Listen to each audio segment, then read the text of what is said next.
రామాయణ అరణ్యకాండ 56 సర్గ. ఇక్కడ సీత రావణాసుడిని నన్ను అపహరించుకుని వచ్చినందుకు శ్రీరాముడి చేతుల్లో నీకు చావు తప్పదు అని హెచ్చరించుట, సీతలా మాట్లాడిన దానికి ఇంకా కోపానికి లోనై 1 సంవత్సర కాలమే నీకు గడువిస్తున్నాను, ఆ గడువు లోపల ఒప్పుకుంటే సరే సరే, లేకపోతే వధిస్తాను అని చెప్తాడు. అలాగే సీత యొక్క రక్షణ భారాన్ని రాక్షస స్త్రీలకి అప్పగిస్తాడు. వాళ్ళు ఆ రావణాసుడు యొక్క ఆదేశాన్ని అనుసరించి ఆవిడ్ని తీసుకెళ్ళి అశోకవనంలో చేరుస్తారు. అవి ఇక్కడ చెప్పబడి ఉన్నాయి. సాతదుక్తాతు వైదేహి నిర్భయా శోకకర్షిత తృణమంతరతః కృత్వా రావణం ప్రత్యభాషత. రావణుసుడు ఎప్పుడైతే ప్రలోభ పెట్టేలాగా ఈ భోగప్రాయమైన జీవితాన్ని చూసావా, నాకు ఇంతమంది సేవకులు ఉన్నారు, పైగా వాళ్ళందరూ కూడా నాతో సహా వాళ్ళందరూ నిన్ను సేవించుకుంటారు, నువ్వు గనక నాకు భార్యవైతే వీళ్ళందరూ నీ ఆధీనంలో ఉంటారు, ముల్లోకాల్లో కూడా నా ఆధిపత్యమే ఉన్నది, వాళ్ళందరూ కూడా ఇప్పుడు నా సేవకులే, అందుకుని నేను కూడా నీ సేవకున్నైపోతాను, ఈ భోగప్రాయమైన విశాలమైన లంకా నగరాన్ని ఏలుకోవచ్చు, నా వంటి వీరుడు అసలు ముల్లోకాల్లో నాతో సమానమైన వాడే ఎవ్వరూ లేరు, ప్రపంచమంతా నీ సేవకులే అవుతారు, ప్రపంచమంతా హాయిగా ఈ విమానం చూసామా, ఇందులో మనం విహరించచ్చు, ఇలా పలకరాని మాటలన్నీ కూడా మాట్లాడేసిన తర్వాత, పైగా ఎక్కడన్నా సందేహం ఉందేమో నీకు, ఇది అధర్మం అనుకుంటున్నావేమో, దీనికేమీ నువ్వు సందేహపడకు, ఇది కూడా శాస్త్రాలు సమ్మతించాయని కూడా చెప్పేశాడు. నీ పాదాల మీద పడిపోయి మరి నేను వేడుకుంటున్నాను, నన్ను భర్తగా స్వీకరించి, పైగా నేను పురుషుల పాదాల మీదే ఇప్పుడు దాకా పడలేదు, కానీ నిన్ను నేను, ఎందుకంటే నీ మీద నేనంతా ఆకర్షితున్నైపోయాను, అందుకు నిన్ను భారీగా పొందాలన్న కోరికతో ఉంటున్నాను, అందుకు నా కోరికను మన్నించి నువ్వు అంగీకరించు అని పాదాల దగ్గర కూడా పడిపోయాడు. ఇంకా ఏమీ చెప్పేది లేక, ఎందుకంటే రావణాసుడు యొక్క మాటలు విని ఆయువు మూడింది కాబట్టి ఇట్లాంటి కోరిక రావటం, కోరిక వచ్చింది కానీ అక్కడితో ఆగిపోయాడా, లేదు, దానికి తగ్గట్టుగా కార్యాన్ని కూడా చేసొచ్చాడు. దొంగతనంగా అధర్మానికి పాలుపడి ఆ కోరికని నెరవేర్చుకోవటానికి ఆవిడ్ని మళ్ళీ అపహరించుని తీసుకొచ్చి మళ్ళీ తన చెరలో పెట్టుకున్నాడు. ఇవన్నీ చేసిన కారణంగా తనకి చావు తప్పదు అని మనస్సులో అనుకుంది. అందుకే రావణాసుడు ఇలా మాట్లాడగా సీతాదేవి ఆ శోకంలో ఉండిపోయి కృషించిపోయి ఉంది, రాముడికి దూరమైందని, పైగా ఇటువంటి మాటలు వినాల్సి వస్తుందని ఇంకా కృషించిపోతూ ఉంది. కానీ ఇంకా ఈవిడ ఇప్పటికీ సమాధానం చెప్పకపోతే, అంటే ఇంకా ఎంత హీన స్థితికి వెళ్ళిపోయాడంటే చూపించాడు, వాటికి ఏటికి ప్రలోభ పట్టట్లేదు కాబట్టి ఇంకా పాదాలు పట్టేసుకుని మరి అడుగు స్థితికి దిగజారిపోయాడు. అందుకని ఈవిడిప్పుడు గడ్డి పరకని అడ్డుగా పెట్టుకుని మాట్లాడుతున్నది నిర్భయంగా, రావణాసుడికి భయపడి మాట్లాడట్లేదు. ఈవిడ కృషించిపోయి బాధపడుతూ ఉన్నది ఎందుకంటే రాముడికి దూరం అయ్యానని, ఇలాంటి పరిస్థితి కల్పించినందుకు రాముడి చేతిలో చావు తప్పదని కూడా ఆవిడికి తెలుసు.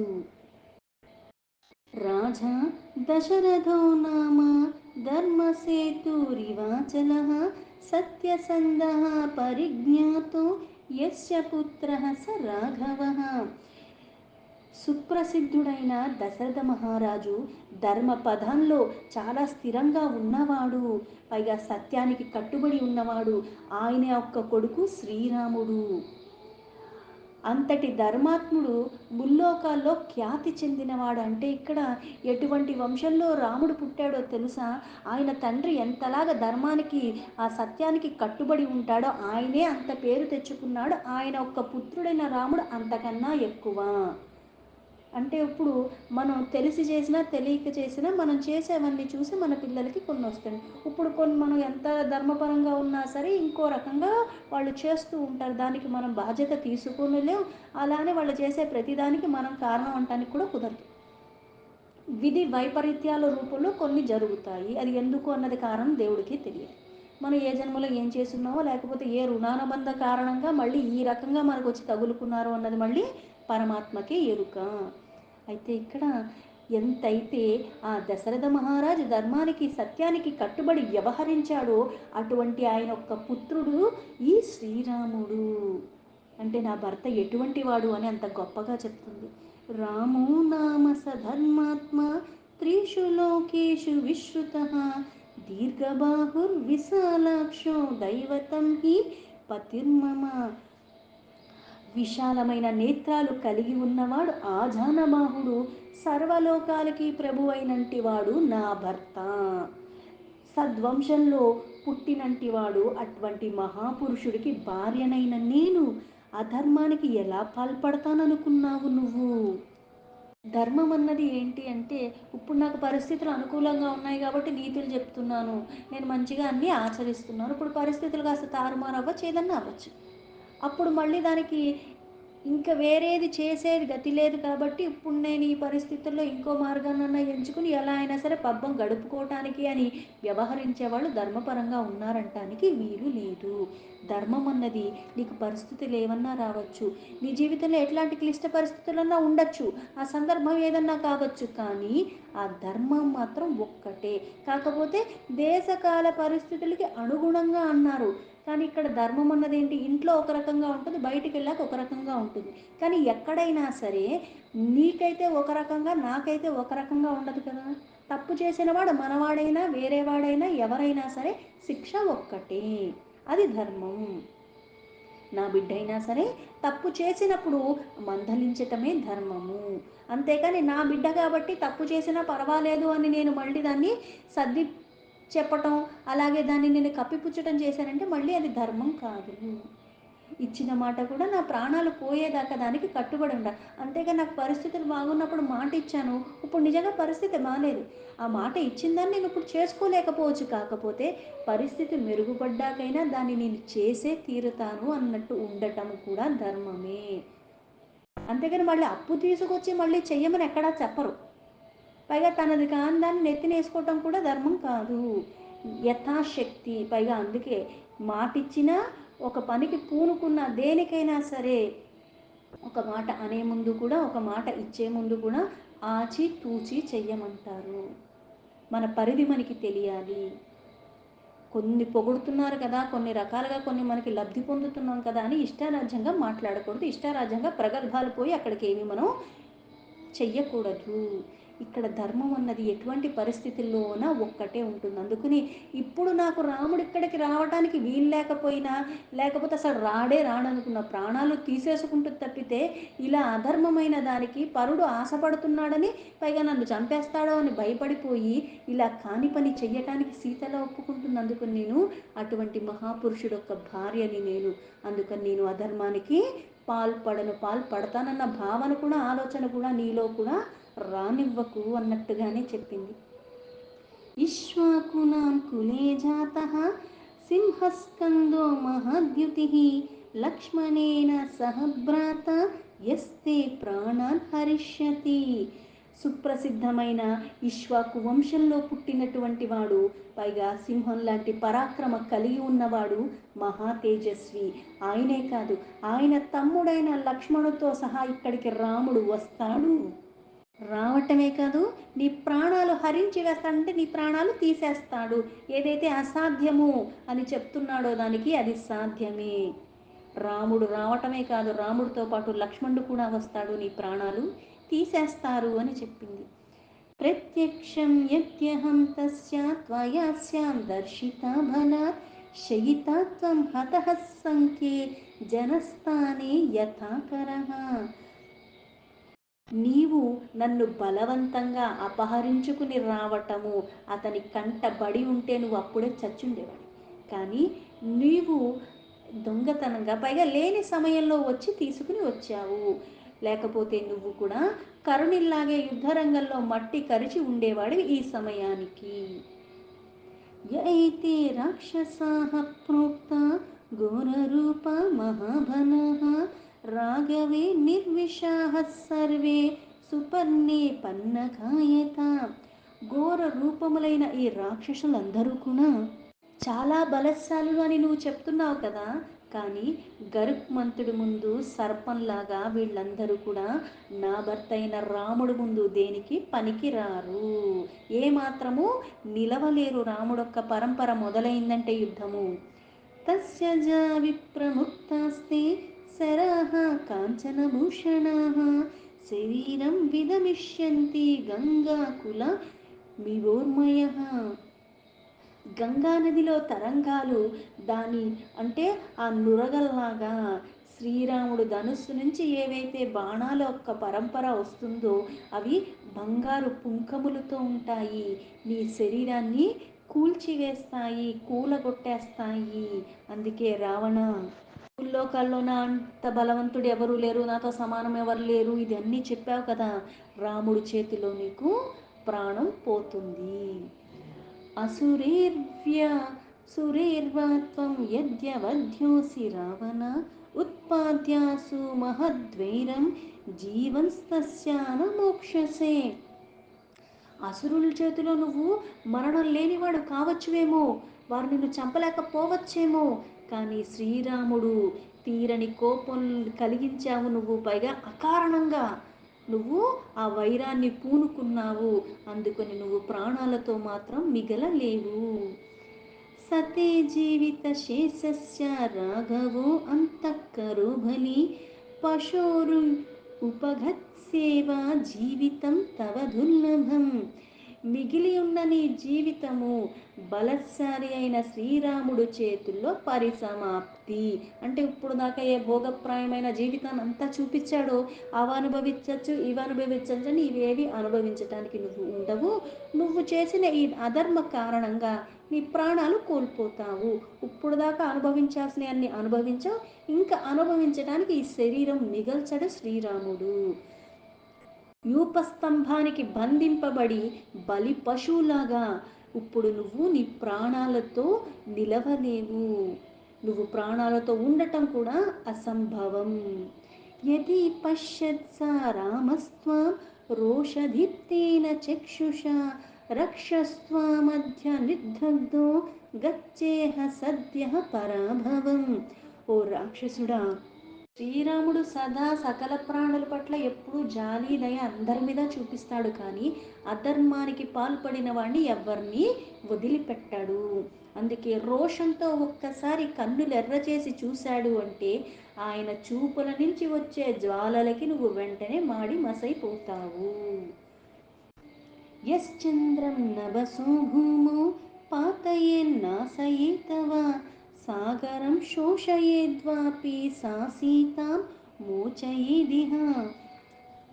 శ్రీరాముడు తలుచుకుంటే ఆకాశంలో ఉన్న చంద్రుణ్ణి కూడా భూమి దగ్గరికి పడగొట్టగలడు, లేదా మటుమాయం కూడా చెయ్యగలిగిన సమర్థత కలిగి ఉన్నవాడు.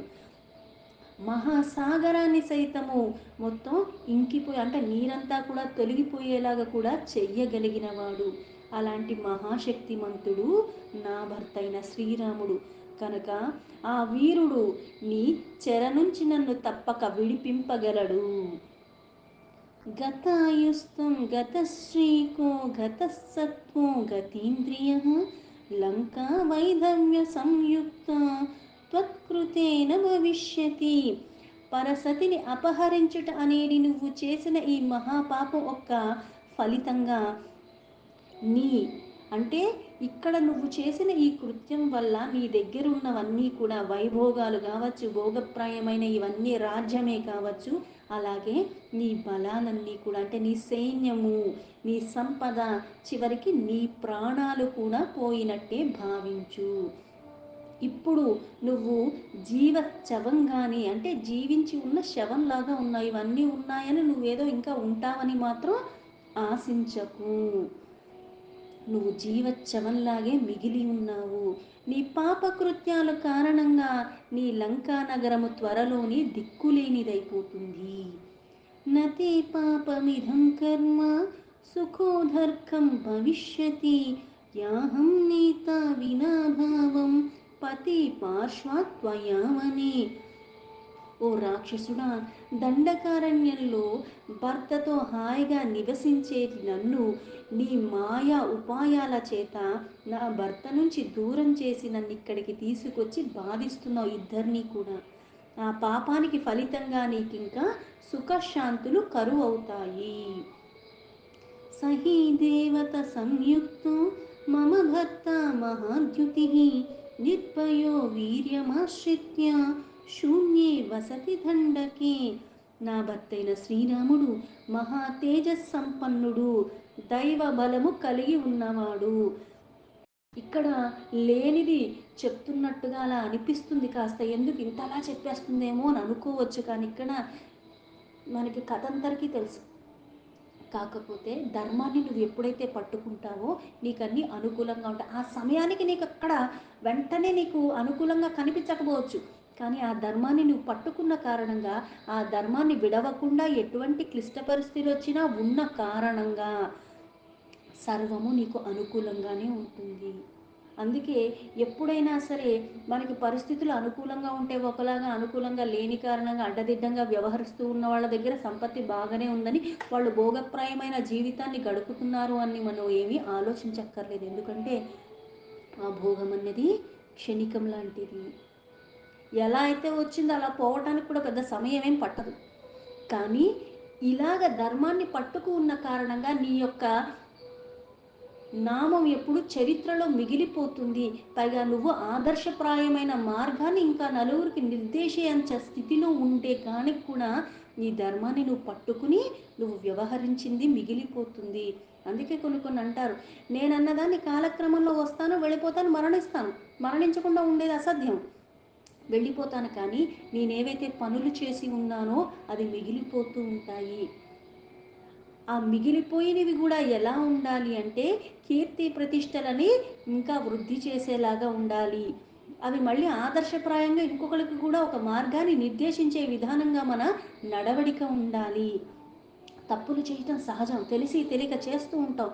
దాన్ని సరిదిద్దుకోకుండా మళ్ళీ అలాగే అడ్డదిడ్డంగా వ్యవహరించడం అన్నది అజ్ఞానము అంటారు. జ్ఞానం అంటే ఏంటి? తప్పు చేయటం, దాన్ని మళ్ళీ అర్థం చేసుకుని అటువంటి తప్పులు మళ్ళీ చేయకుండా, అది తెలుసుకుని మళ్ళీ అటువైపు కూడా నేను వెళ్ళకుండా దాన్ని అర్థం చేసుకుని ఏ కారణాల వల్ల కావచ్చు, ఏ పరిస్థితుల వల్ల అయినా అవ్వచ్చు, కానీ మళ్ళీ అటువంటివి ఎక్కడా ఎప్పుడు చెయ్యనివ్వకుండా నన్ను నేను నియంత్రించుకుని దాన్ని సరి చేసుకుంటూ వెళ్ళగలిగే స్థితిలో నేను ఉండటం, స్థిరత్వాన్ని కోల్పోకుండా ఉండటం. ఇక్కడ రాముడు కూడా దైవబలం ఎందుకున్నది అంటే ప్రాణికి కూడా హాని చేయకుండా, మనస్సందు కూడా ఆ భావన లేకుండా ఉండగలిగిన వాడు కాబట్టి.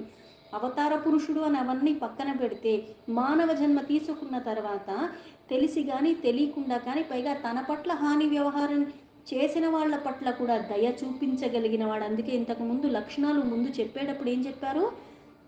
శత్రువుకి కూడా అభయాన్ని ఇవ్వగలిగిన వాడు. తన్ని శరణు వేడుకుంటే ఎటువంటి వాళ్ళకైనా సరే తన బాధని కూడా మర్చిపోయి వాళ్ళ యొక్క కష్టాన్ని తొలగించడానికి ప్రయత్నపూర్వకంగా ముందడుగు వేసి ఆ పని చేయడానికి ఎప్పుడు ముందుండేవాడు. ఇటువంటి లక్షణాలు సంపన్నంగా ఉన్నవాడు శ్రీరాముడు. ఆ మహావీరుడు తన పరాక్రమొక్క ప్రభావంతో ఆ జనసంచారమే లేని దండకరణ్యంలో కూడా చాలా నిర్భయంగా నివసించాడు. తనని తాను నమ్ముకుని ఉన్నాడు కాబట్టి. ఇంకొకళ్ళ సహాయంతో లేడు కదా. అంటే నువ్వు ఏదైతే భోగప్రాయమైన జీవితాన్ని చెప్తున్నాడు, ఇంతమంది సేన నాకు ఉన్నారని చెప్తున్నాడు, కానీ అట్లాంటి పరిస్థితుల్లో కూడా ఎవ్వరి సహాయం లేకుండా నిర్భయంగా ఉండగలిగాడు. ఎందుకు? తనని తాను నమ్ముకున్నాడు కాబట్టి. ఎటువంటి పరిస్థితి వచ్చినా సరే ఎదుర్కొంటూ ముందుకు నడిచాడు కాబట్టి. అంతేగాని అడ్డదిడ్డంగా వెళ్ళిపోలేదు. అందితే జుట్టు లేదా కాళ్ళు అన్న వ్యవహారం కాదు. నిన్ను నువ్వు నమ్ముకో. కొంచెం సమయం పడుతుందేమో, కానీ నువ్వు చిరస్థాయిగా ఒక స్థానాన్ని నువ్వు ఏర్పరచుకోగలవు. అందరూ ఒకేలాగా అవ్వరు. కొంతమందికి 2 సంవత్సరాలు పట్టచ్చు, కొంతమందికి 4 ఏళ్ళు పట్టచ్చు. తప్పు లేదు. అందరూ ఒకే మార్గంలో కూడా ఏమీ సక్సెస్ని పొందలేరు. మార్గం ఏదన్నా కావచ్చు, కానీ ధర్మం తప్పకుండా ఉండాలి. కొన్ని కొన్ని సుగుణాలు ఏవైతే ఉన్నాయో అవి నువ్వు పెంచుకుంటూ ఉండాలి. దాన్ని ఎప్పుడూ తొలగించుకోకుండా నీ నుంచి ఇంకా స్థిరత్వంతో ఉండాలి. అలాగే ఇక్కడ అటువంటి జనసంచారం లేని ప్రదేశంలో కూడా తనని తానే నమ్ముకుని అంత నిర్భయంగా ఉన్నవాడు, ఉండగలిగినవాడు. సతే దర్పం బలం వీర్యం ఉత్సేకం చ తథాన్విధం అపన్యేష్యతి గాత్రేభ్యః శరవర్షేణ సంయుగే. రాముడు తన రణరంగంలో తన బాణాలొక్క పరంపరను ఒక్కసారి మొదలు పెట్టాడంటే నీ శరీరము బలం నశించిపోతుంది. ఎందుకంటే అక్కడ విరామం ఇవ్వడు. ఎప్పుడు తీస్తున్నాడో ఎప్పుడు వేస్తున్నాడో అన్నది కంటికి కూడా కనిపించినట్టుగా అంత వేగంగా తీస్తాడు, వేస్తాడు. నీ గర్వాన్ని తొలగిచ్చేస్తాడు. పరాక్రమాల్లో నిర్వీర్యమైపోతావు. నీ పరాక్రమం ఇంతుంది అంతుంది అంటున్నావు కదా, ఒక్కసారి రాముడితో యుద్ధానికి తలపడ్డావంటే అక్కడ నీకు అవన్నీ తొలగించేస్తాడు. ఇవి తొలగించి వేయటం, అణిచివేయటమే కాకుండా నీకింకా ఆయువుని కూడా తీసేస్తాడు. అందుకే ఇక్కడ నీ మిడిసిపాటు ఏదైతే గర్వానికి ప్రగల్భాలు పోతూ మాట్లాడుతున్నామో అవన్నీ శాంతం తీసేస్తాడు రాముడు అని చెప్పింది. దీంతో రామాయణ అరణ్యకాండ 56 సర్గలో 15 శ్లోక సంపూర్ణం.